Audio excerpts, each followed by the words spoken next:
Video for class 12 macro economics chapter 1। हमने last video में chapter 1 का पूरा एक्सप्लेनेशन पढ़ा था। इस वीडियो में हम उसी चैप्टर के सारे इंपॉर्टेंट क्वेश्चंस कवर करने वाले हैं। ये क्वेश्चंस इतना इंपॉर्टेंट है कि आई एम 100% श्योर कि इन क्वेश्चन से बाहर कुछ भी नहीं आने वाला। यस, क्वेश्चन की लैंग्वेज चेंज हो सकती है but you will find answer in this PDF only. Alright, so let's get started with this one. Alright, our first question is What do you understand by circular flow of income? Circular flow of income का क्या मतलब है? ये हम already कर चुके हैं, बहुत अच्छे से मैंने एक्सप्लेन भी किया था. So let me just explain this to you again. The circular flow of income is the cycle of generation of income. Circular flow of income क्या है? एक साइकिल है, ठीक है, इनकम जनरेट करने की. ठीक है, किसमें इनकम जनरेट की जा रही है? प्रोडक्शन प्रोसेस में. Income is being generated in the production process. ठीक है, अब क्या हो रहा है? फर्म क्या कर रही है? फर्म फैक्टर ऑफ प्रोडक्शन को इनकम डिस्ट्रीब्यूट कर रही है. It distributes among the factor of production, ठीक है, in the form of rent, wages, interest and profit. And finally factor of production के पास इनकम चली गई, मतलब हाउस होल्ड के पास इनकम चली गई. And then what they are doing? They are again circulating that income to the firm in the form of consumption expenditure. Okay, household वापस firm को वो income दे रहा है in the form of consumption expenditure on goods and services which is produced by the firm. All right, consumption expenditure on goods and services produced by the firm. So let me read this one for you. That the circular flow of income is the cycle of generation of income in the production process. It distributes among the factor of production and finally its circulation from household to firm in the form of consumption expenditure on goods and services produced by the firm. ठीक है, तो फिर से मैं बता रही हूँ, income generate हो रही है प्रोडक्शन प्रोसेस में. ठीक है, फर्म क्या कर रही है? It distributes. इट यहाँ पे क्या है? इट यहाँ पे है firm.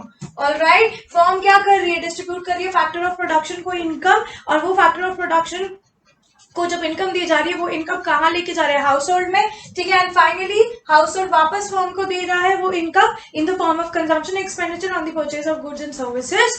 Okay, on the consumption of goods and services by the firm. Clear? Okay, then the next question is explain the three phases of the circular flow of income. तीन phases बताने हैं circular flow of income के, और ये बहुत important है. ठीक है, listen to me very carefully again. ठीक है, there are three phases in the circular flow of income. First is generation of income phase. Income कब generate हो रही है? जब production हो रहा है. तो production phase is the phase of the generation of income. Second, production हो गई, इनकम को डिस्ट्रीब्यूट कर रही है, that is distribution of income phase, that is known as income phase. ठीक है, पहले प्रोडक्शन होगी, प्रोडक्शन होने के बाद इनकम डिस्ट्रीब्यूट की जाएगी. तीसरा, जब इनकम मिल गई हाउस होल्ड को, उसको हम खर्च करेंगे. Then it is the expenditure phase, that is disposition of income phase. Right, so generation phase में क्या है कि फर्म क्या कर रही है? Firm goods and services produce कर रही है. किसकी हेल्प से? with the help of factor of production which is provided by the household to the firm. Is that clear? So in this phase firm produces goods and services with the help of the factor services. Next है distribution phase. Production हो गई, अब हमें income distribute करनी है, तो this phase involves the flow of factor income. Factor income को हम फ्लो कर रहे हैं in the form of rent, wages, interest and profit from firm to household. Clear? Next is disposition phase. अब जो इनकम हाउस होल्ड को receive हुई है वो उसका क्या करेंगे? उसको खर्च कर देंगे. किस पे? Consumption expenditure on goods and services which is produced by the firm. तो डिस्पोजिशन में फेज में वही आएगा कि इनकम जो हाउस होल्ड को रिसीव हुई है वो वापस फर्म को दे रही है in the form of consumption expenditure on the goods and services which is produced by the firm. Therefore in this way जो इनकम फर्म में जनरेट हो रही है वो वापस फर्म के पास जा रही है in the form of consumption expenditure. In this way जो इनकम प्रोडक्शन प्रोसेस में जनरेट हो रही है वो वापस प्रोडक्शन यूनिट में जा रही है. And this is the complete flow of circular flow of income. And yes, it is continuous in nature. ठीक है, मैंने इसका डायग्राम भी साथ कराया था, बट डायग्राम दिखाने से पहले let me just read for you. Alright, so listen to me very very carefully that different phases in circular flow of income is generation of income phase, production phase, okay, distribution of income phase which is known as income phase, disposition of income phase which is known as expenditure phase. All right, generation phase में क्या है? In this phase firm produces goods and services with the help of the factor of production, like factor of production are providing factor services to the household, to the firm from the household. right? Then distribution phase, this phase involves the flow of factor income, rent, wages, interest and profit from firm to household. Then disposition phase, in this phase the income received by the factor of production is spent on the goods and services which is produced by the firm. Therefore in this way income generated in the production unit reaches back to the production unit and it makes the circular flow of income complete, and yes it is continuous. All right, so सबसे पहले क्या होता है, ये ना diagram, ठीक है? Now listen to me very very carefully. सबसे पहले क्या होता है, सबसे पहले production phase, that is generation of income. इस प्रोडक्शन फेज में क्या हो रहा है, इस प्रोडक्शन फेज में गुड्स एंड सर्विसेज प्रोड्यूस हो रहे हैं. ओके, इस प्रोडक्शन फेज में क्या हो रहा है, that goods and services produce हो रहे हैं. All right, goods and services produce हो रहे हैं. क्लियर? नेक्स्ट आता है प्रोडक्शन हो गई, अब हम इनकम को डिस्ट्रीब्यूट कर रहे हैं, that is the income phase. Distribution of income, किसको दे रहे हैं इनकम हम, फैक्टर ऑफ प्रोडक्शन को उनकी फैक्टर सर्विसेज के लिए in the form of rent, wages, interest and profit. All right, and then income phase के बाद क्या हुआ, जब इनकम फेज में हाउस होल्ड के पास इनकम चली गई तो अब क्या होगा, वो एक्सपेंडिचर फेज आ जाएगा और हाउस होल्ड क्या करेगा, अपनी सारी इनकम को खर्च कर देगा और वापस प्रोडक्शन यूनिट को, वापस फर्म को पैसे दे देगा in the form of consumption expenditure on the goods and services which is produced by the firm. Clear? I hope this much is clear to you. Moving towards the next question. Next question बहुत ज़्यादा easy है. All right, very very very easy. Listen to me very carefully. It is the difference between stock and flow.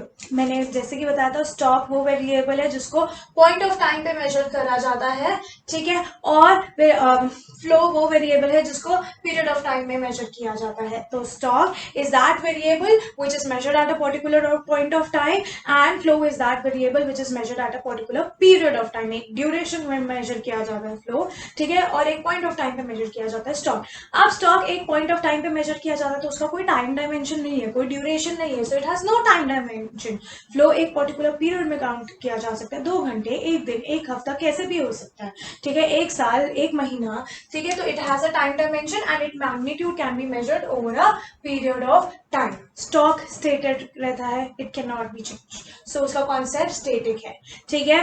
अब flow है, कम भी हो सकता है, बढ़ भी सकता है, पीरियड में मेजर हो रहा है, so it is dynamic in nature, ठीक है. एग्जांपल देखो, population of India as on 31 March 2021, ठीक है. इसमें क्या हुआ, एक पर्टिकुलर पॉइंट ऑफ टाइम पे बता रहे हो कि कितनी पॉपुलेशन थी इंडिया की, पॉइंट ऑफ टाइम पे. अगर एक पूरे साल की पूछी जाती तो होता वो फ्लो. अगर पॉपुलेशन ऑफ इंडिया ड्यूरिंग 2021 आता तो वो फ्लो में आता, ठीक है. अब आपसे ऐसे भी क्वेश्चन जब पूछे जा सकते हैं कि population of India as on 31 March 2021, it comes under stock or flow. You will say that it comes under stock because it is measured over a point of time. It is measured at a particular point of time. ये reason देना है, reason नहीं दोगे तो marks cut जाएंगे. सिर्फ stock लिखने के या फ्लो लिखने के मार्क्स नहीं है. You have to state the reason with that. अगर स्टॉक आंसर होगा, you have to set that, you have to write that it is measured over a particular point of time. और अगर flow answer होगा, you have to write that it is measured over a period of time. Clear? Total number of Maruti cars in Delhi, money supply, national wealth, quantity of wheat stored, total number of houses as on 31st December 2021, ये सारे stock है. चलो अब flow की तरफ जाते हैं. Flow के क्या, number of birds during 2021, Maruti cars manufactured in January 2021, expenditure on transactions in money, national income, quantity of wheat produced, the number of houses constructed during the year 2021. अब इसमें क्या हो रहा है, इसमें what is happening over here in these example, जो भी measurement की जा रही है वो एक period of time में की जा रही है. That is why it comes under flow. Clear? Now let's come to the next question. Next question is also very very easy, so listen to me very carefully, ठीक है. अब next question क्या है, difference between real flow and money flow, ठीक है. Real flow, it is the flow of goods and services between firms and household. जब एक तो इसमें गुड्स एंड सर्विसेज का फ्लो हो रहा है between firm and household, that means that no money is included in this, ठीक है. अब इसमें क्या हो रहा है, 2 चीजें आएंगी. कि हाउस होल्ड फर्म को क्या दे रहा है, factor of production, factor services, in return firm household को क्या दे रहा है, goods and services produce, there is no involvement of money, clear with the first point, so it is the flow of goods and services between firms and household, ठीक है, इसका it is the flow of money between firms and household, firm ने household को दिया factor income in the form of rent, wages, interest and profit, और household ने क्या किया, वो वापस इनकम फर्म को दे दी in the form of consumption expenditure, so here it is the first point, it is the flow of money between firms and household, ठीक है। नेक्स्ट आते हैं kinds of exchange, it involves the exchange of goods and services, there is no involvement of money, right, it involves the exchange of money only, there is no involvement of goods and services in money flow, alright. Real flow का क्या है, अब obviously barter system हो गया, you are not exchanging goods and services with money, आप goods and services को goods and services से ही एक्सचेंज कर रहे हो, तो उसको कहते हैं बार्टर सिस्टम। जब मनी इन्वॉल्व नहीं होता, एक चीज को दूसरी चीज से एक्सचेंज करते हैं, तो उसे बार्टर सिस्टम कहते हैं। बार्टर सिस्टम में एक सबसे बड़ी प्रॉब्लम है डबल को इंसिडेंस ऑफ वांट, ठीक है। अब इसका क्या मतलब हुआ, for example I have 1 kg of rice and you have shoes with you and I want shoes, but क्या ये जरूरी आपको राइस चाहिए होंगे, आप मुझसे एक्सचेंज नहीं करोगे, आपको राइस नहीं चाहिए होगी, so there is no double coincidence of what, कि जो मुझे चाहिए वो आपके पास होगा और जो आपको चाहिए वो मेरे पास होगा, तो मुझे कोई ऐसा बायर ढूंढना पड़ेगा कि जो मुझे वो चीज दे सके जो मेरे को चाहिए, मेरे को शूज दे सके, या मेरे को वीट के बदले राइस चाहिए तो मुझे वो वीट दे सके। Is that clear? So there may be a difficulties of barter system in exchange of goods and services. All right. मैं ये फिर से बता रही हूँ. For example, A है, ठीक है, A के पास है राइस, A के पास है राइस, और B है, B के पास है शूज, ठीक है। A को चाहिए शूज, ये गया B के पास कि मुझे शूज चाहिए, B ने बोला मेरे पास शूज है, तो इन्हें बोला ठीक है वो शूज मुझे दे दो और तुम मुझसे राइस ले लो। बी बोलेगा मुझे राइस नहीं चाहिए, मुझे वीट चाहिए, how can I take the rice जब मुझे चाहिए ही नहीं, राइट तो ये प्रॉब्लम आती है इसमें, डबल कोइंसिडेंस ऑफ बॉन्ड में, बार्टर सिस्टम में ये प्रॉब्लम आती है। एंड फॉर एग्जाम्पल मान लो ये शूज का वर्थ है 1000 रुपीज और ये राइस का वर्थ है 100 रुपए, तो कोई 100 रुपए की राइस के लिए मुझे 1000 रुपए के शूज क्यों देगा, सो that is also double coincidence of bond. Okay, clear? So there may be difficulties of barter system in exchange of goods and services. And अगर हम money flow की बात करें, there is no such difficulty in case of money flow. Clear? Other name of real flow is physical flow. Other name of money flow is nominal flow. I hope this much is clear to you. Right now let's see the diagram. बहुत important है ये diagram. सबसे पहला diagram है real flow का। Real flow में मैंने बताया है that there is only exchange of goods and services, there is no involvement of money, सिर्फ गुड्स एंड सर्विसेज एक्सचेंज हो रहा है। यहाँ पे बार्टर सिस्टम है, तो हाउस होल्ड ने फर्म को क्या दिया, factor services, land, labour, capital और एंटरप्राइज की फॉर्म में, और फर्म ने वापस हाउस होल्ड को क्या दिया, गुड्स एंड सर्विसेज प्रोड्यूस करके। So there is no involvement of money. Is that clear to you? Clear. अब अगर मनी फ्लो के डायग्राम को देखें, again it is very easy, listen to me very very very carefully. अब इसमें क्या हुआ, मनी फ्लो में क्या हुआ, फर्म ने हाउस होल्ड को फैक्टर पेमेंट दी, फैक्टर पेमेंट किस फॉर्म में दी, फैक्टर पेमेंट दी रेंट की फॉर्म में, वेजेस की फॉर्म में, प्रॉफिट की फॉर्म में, इंटरेस्ट की फॉर्म में, राइट और ये हाउस होल्ड के लिए इनकम थी, उसने इनकम का क्या किया, उसने खर्च कर दिया on goods and services which is produced by the firm, और वापस पैसे फर्म को दे दिए, that is money flow. Is that clear? I hope यहाँ तक क्लियर हुआ। और ये बहुत इंपॉर्टेंट है जब आपका डिफरेंस आएगा, listen to me very carefully, जब आपका डिफरेंस आएगा 4 मार्क्स का, you have 4 points with you, right? If by any chance you forget any of these points, make sure you draw the diagram.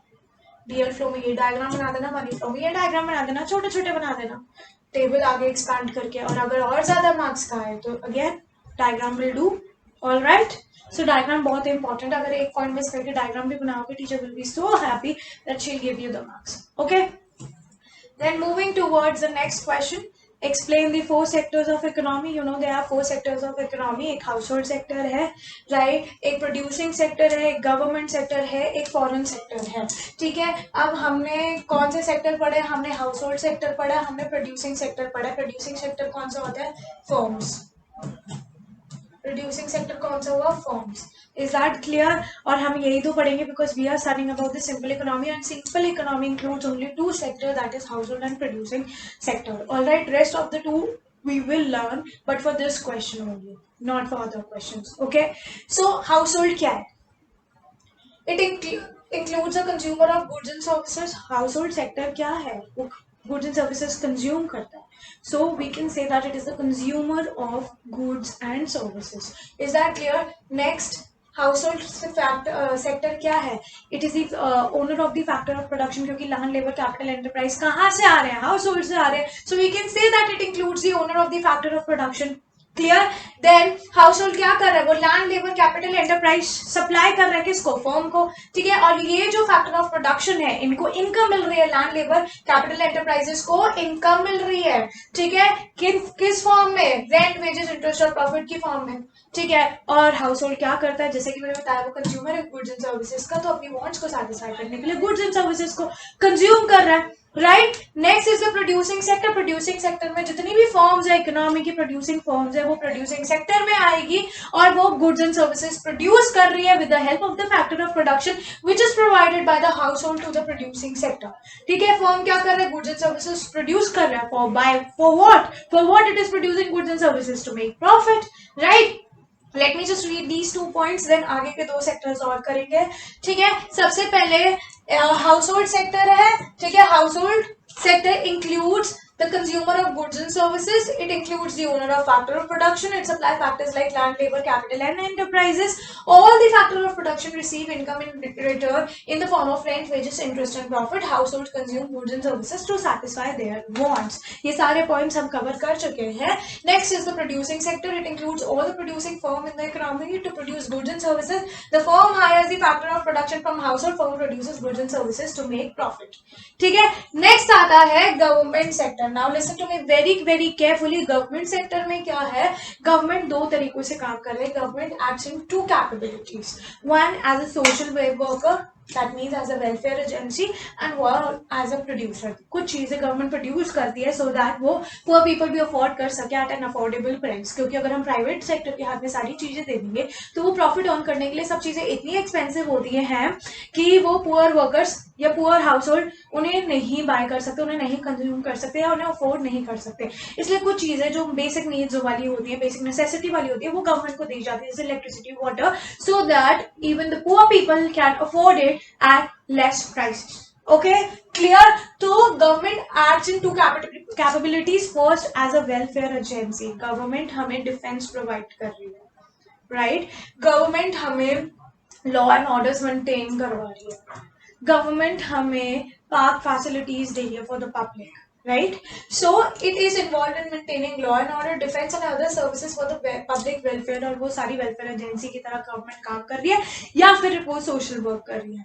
Right, next, as a producer, it produces goods and services at the public sector enterprises. I've already explained you कि कुछ goods and services जो basic necessity वाले होते हैं वो government के हाथ में दे दिए जाते हैं ताकि rich people के साथ साथ poor people भी उसे afford कर सके. अगर सारे private sector को दे दिए जाएंगे तो poor people afford नहीं कर सकेंगे, तो उनके लिए कुछ सेक्टर्स हमने इनको भी दिए हैं. I hope is that it is clear to you. Right, now foreign sectors. Now listen to me very carefully. Foreign sector कैसे करना है? ठीक है, foreign sector is also known as external sector और rest of the world. Foreign sector को external sector भी बोला जाता है, रेस्ट ऑफ द वर्ल्ड भी बोला जाता है, because it is outside the territory of our country. Alright, अब हम फॉरेन सेक्टर के साथ क्या करते हैं? एक्सपोर्ट और इंपोर्ट कर रहे हैं, तो हम कैपिटल को फ्लो कर रहे हैं from one country, from domestic country to the other nations. That comes under foreign sector. So I'm reading once again for you the government sector and the foreign sector. ठीक है, third sector था हमारा government sector. It acts in 2 capability as a welfare agency. It is involved in maintaining law and order, defense and other services for the public welfare. And it also works as a producer. It produces goods and services at the public sector enterprises so that yes, goods are available to the poor people at less prices. Okay, then if I talk about foreign sector, also known as external sector or rest of the world, it is involved in export and import of goods. It includes the flow of capital between domestic economy and the other countries of the world. All right, I hope यहाँ तक clear होगा. Next question की तरफ चलते हैं. बहुत easy है. Listen to me very carefully. Household and firms depends on each other in circular flow of income. Justify the statement in case of two sector model. जैसे कि मैंने लास्ट वीडियो में एक्सप्लेन किया था टू सेक्टर मॉडल क्या होता है. Two sector model economy में वो होता है जिसमें हम सिर्फ firm and household include करते हैं. इसमें हम फॉरेन सेक्टर इंक्लूड नहीं कर रहे, इसमें हम गवर्नमेंट सेक्टर इंक्लूड नहीं कर रहे. ठीक है, तो हाउस होल्ड और फर्म ये दोनों एक दूसरे पे डिपेंडेंट है. In the circular flow of income you have to justify this statement. Okay, yes this statement is correct. For the circular flow of income household is dependent on firm and firm is dependent on household. सबसे पहले आपने बताना है two sector model क्या है. ठीक है, simple economy assumes that there are only two sectors. ठीक है, in the economy कौन से sectors है, household और producing sector, that is firm. फिर आपने बताना है household क्या करता है. household is the owner of the factor of production, it consumes goods and services. Okay, it is the owner of the factor of production and it consumes goods and services. तो वो goods and services का consumer भी है. firm क्या है, goods and services produce कर रहा है तो वो producer है, plus वो goods and services को sell कर रहा है, goods and services को sell कर रहा है household को, तो वो seller भी है. ठीक है, so there is no government and foreign sector in the closed economy. Right, फिर हमने क्या assumptions ली थी that there are only two sectors in the economy, that is household and firm. No government sector and foreign sector is included. यही वाला point repeat करने की जरूरत नहीं है. हाउस होल्ड क्या कर रहा है, फैक्टर सर्विसेज सप्लाई कर रहा है only to the firm. Factor services in the form of land, labour, capital and enterprise. Firm क्या कर रहा है, फैक्टर सर्विसेज को हायर कर रहा है only from the house hold. ठीक है, हाउस होल्ड क्या कर रहा है, फैक्टर इनकम रिसीव कर रहा है from the firm in return wages, interest, profit और रेंट की उसमें फॉर्म में. ठीक है, एंड हाउस होल्ड क्या कर रहा है, वो सारी इनकम जो रिसीव हो रही है वो स्पेंड कर रहा है on the consumption expenditure of goods and services which is produced by the firm. We can say that there is no savings in the economy. कोई सेविंग नहीं है, ना हाउस होल्ड सेव कर रहा है ना फर्म सेव कर रही है. Neither house hold save from there income nor the firm saves from their profit. Is that clear? अब आगे देखो, मैं ये सारे पॉइंट्स फिर से रीड करूंगी. अब ये बहुत ध्यान से देखो, हाउस होल्ड, रियल फ्लो और मनी फ्लो को मिक्स कर दो, जैसे मैंने लास्ट वीडियो में भी समझाया था. सबसे पहले हम देखते हैं रियल फ्लो, जिसमें मनी इन्वॉल्व नहीं है, सिर्फ गुड्स एंड सर्विसेज इन्वॉल्व है. हाउस होल्ड इस साइड, फर्म इस साइड. ठीक है, हाउस होल्ड फर्म को क्या दे रहा है, factor services in the form of land, labour, capital and enterprise. Firm household को क्या दे रहा है, goods and services in return. ये हो गया real flow which is the outer loop. So we can say that outer loop is real flow. Okay, we can say that outer loop is real flow. ठीक है, अब inner loop देखते हैं. House hold क्या कर रहा है, ये बाद में आएगा. पहले फर्म क्या कर रहा है, हाउस होल्ड को क्या दे रहा है, फैक्टर पेमेंट दे रहे हैं in form of rent, wages, interest and profit. और हाउस होल्ड क्या कर रहा है, इस इनकम का वो वापस फर्म को दे रहे हैं in the form of consumption expenditure on goods and services. Is that clear? तो ये जो इनर लूप है, इनर लूप क्या हो गया, inner loop is money flow. I hope this much is clear to you. Outer loop क्या है, real flow है. It shows the flow of factor services, flow of factor services in the form of land, labor, capital and enterprises to the firm and corresponding flow of goods and services from firm to the households. ठीक है, inner loop क्या है, it shows the money flow. Inner loop shows the money flow, the flow of factor payment from firms to household and the corresponding flow of consumption expenditure from household to firm. ठीक है, I hope this much is clear to you. एक बार मैं ये पूरा question आपके लिए read कर देती हूँ. And household and firm depends on each other in circular flow of income. Justify the statement in case of two sector model. Let's see the answer. Simple economy assumes that there are only two sectors in the economy, that is household and firm. Household is the owner of the factor of production and the consumer of goods and services, and firm is the producer of goods and services and sell them to household. There is no government and foreign sector in the closed economy, and if I talk about the assumption, there are only two sectors in the economy, that is households and firm. No government and foreign sector. Household supply factor services only to firm. Firm hire factor services only from household. Household receive factor income for their services to the firm, and household spend entire amount on the consumption of goods and services. There is no saving in the economy. Neither household save from their income nor the firm saves from their profit. Okay, so now let me just explain this diagram to you. Okay, house hold ने firm को क्या दिया? सबसे पहले आएगा real flow. House hold ने firm को factor services दी है in the form of land, labour, capital and enterprises. In return firm ने हाउस होल्ड को गुड्स एंड सर्विसेज दी है। इनर लूप जो होगा वो मनी फ्लो होगा। फर्म ने हाउस होल्ड को क्या दिया? Factor payment in the form of rent, wages, interest and profit, and in return household ने फर्म को वापस वो सारी इनकम कर दी in the form of consumption expenditure on goods and services. Okay, so outer loop shows the real flow. It shows the flow of factor services from household to firm and corresponding flow of goods and services from firms to household. Okay, inner loop क्या है? It shows the money flow, the flow of factor payment from firms to household and the corresponding flow of consumption expenditure from household to firm. Okay, the entire amount of money which is paid by the firm as factor payment is paid by the household to the firm as consumption expenditure. Therefore, there is a circular and continuous flow of money income. All right, we have done this. Next question is very easy, that in a two-sector economy, national product is equal to national income. Comment. ये बताना है in a two-sector economy. If I talk about the two-sector economy, what does it include? Two-sector economy includes only firm. All right, it includes only firm and household. It includes only firm and household. Now, national product is equal to national income. National product क्या है? Goods and services produced in whole economy.